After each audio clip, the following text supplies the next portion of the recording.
to another descent into the macabre here on the Geriatric Goth.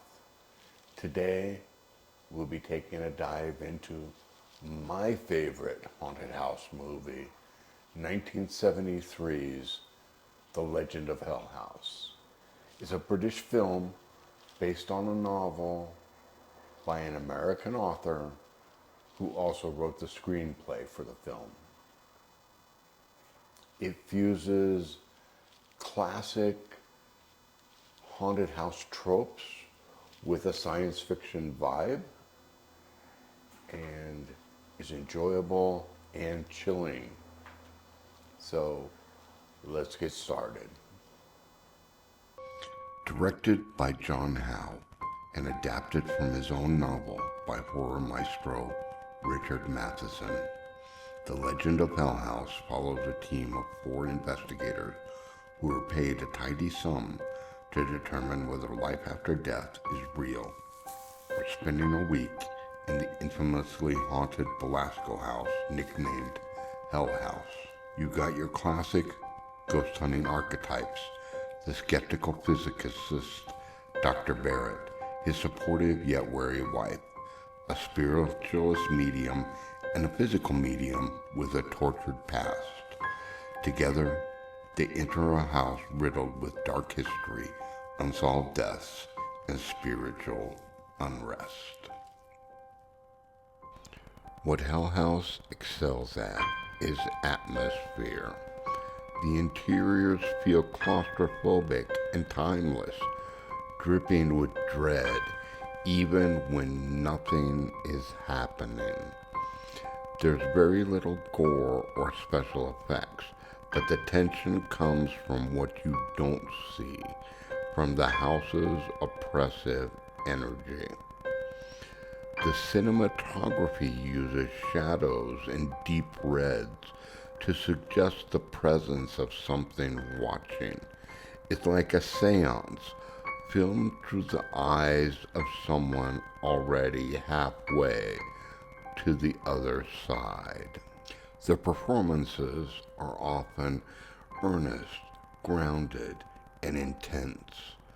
Pamela Franklin gives a vulnerable yet fiery performance as Florence the psychic.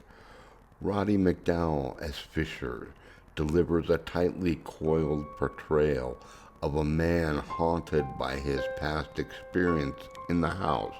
He's the heart of the film. And Clive Revel's Dr. Barrett might be the best representation of a scientific skeptic cracking under pressure I've seen in vintage horror. Now let's talk about the mind behind the madness, Richard Matheson. If you're unfamiliar, Matheson is a cornerstone of 20th century horror and science fiction. He penned I Am Legend, inspired countless Twilight Zone episodes, and influenced Stephen King. His screenplay for Hell House strips away some of the novel's more extreme content, but retains the existential horror.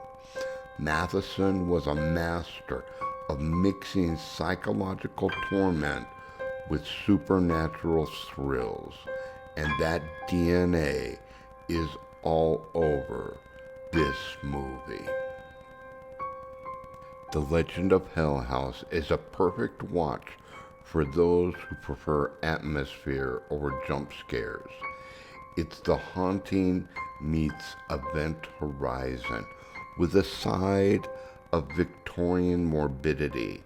While some elements have aged, particularly its portrayal of gender and the slightly clunky climax, the film remains an underrated gem of 70s horror.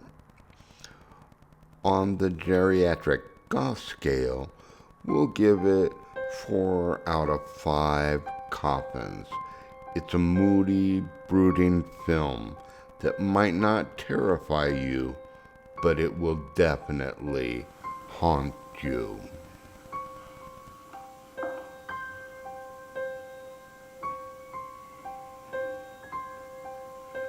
Bellasco, here I am. If you've survived Hell House, let me know in the comments below what you thought. Did you enjoy Hell House? Have you read the novel that it's based on? Let's talk about that in the comments below. Be sure to like and subscribe for more Geriatric Goth reviews and overviews of classic horror films and maybe some newer films as well. If you have a moment and you have the ability, this is how I supplement my income from Social Security, and I've been a student of horror films since I was 11 years old, so from about 1971. Anyway, thanks for watching. We hope you enjoyed the Geriatric Goth, and I will see you next time here on the Geriatric Goth. Thank you for watching. You'll find links to products associated with the movie that we reviewed below.